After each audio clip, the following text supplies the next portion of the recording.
Gandhinagar district કોર્ટમાં વકીલો અને ડિસ્ટ્રિક્ટ જજ વચ્ચેનો વિવાદ ખુલ્લેઆમ સામે આવ્યો છે। ડિસ્ટ્રિક્ટ જજના વર્તન અને કામગીરી સામે વકીલોએ કોર્ટ પરિસર બહાર ધરણા કરી વિરોધ નોંધાવ્યો છે। વકીલોનો આક્ષેપ છે કે જજ દ્વારા વારંવાર દંડ ફટકારવામાં આવે છે અને વકીલો સાથે યોગ્ય વર્તન કરવામાં આવતું નથી। આ મુદ્દે હવે વકીલ મંડળે અનેક માંગણીઓ સાથે આંદોલનનો માર્ગ અપનાવ્યો છે।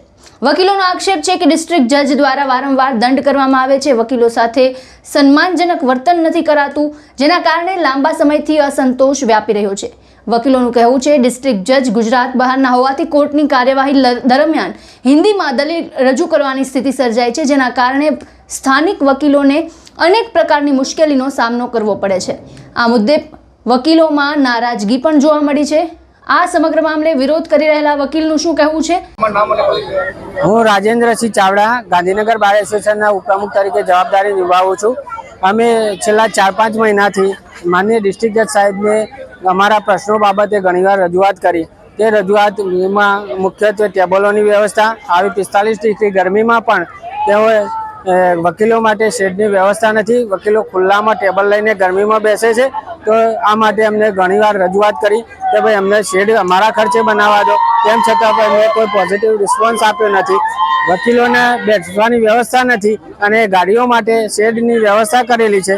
બીજું પાણી માટે કે અમે પાણીના કુલર મૂકવા માટે પણ રજૂઆત કરી, તો પણ તેની પણ કોઈ પોઝિટિવ રિસ્પોન્સ આપવામાં આવેલો નથી।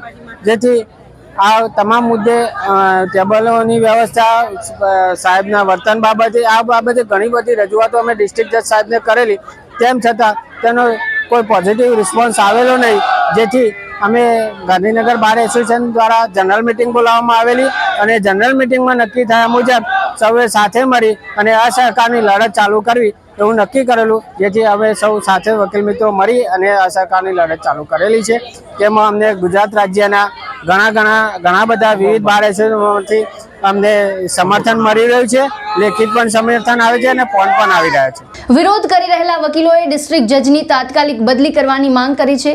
વકીલ મંડળનું કહેવું છે કે કોર્ટમાં સુમેળભર્યું વાતાવરણ જળવાઈ રહે અને ન્યાયિક પ્રક્રિયા સરળતાથી ચાલે, તે માટે આ જરૂરી છે।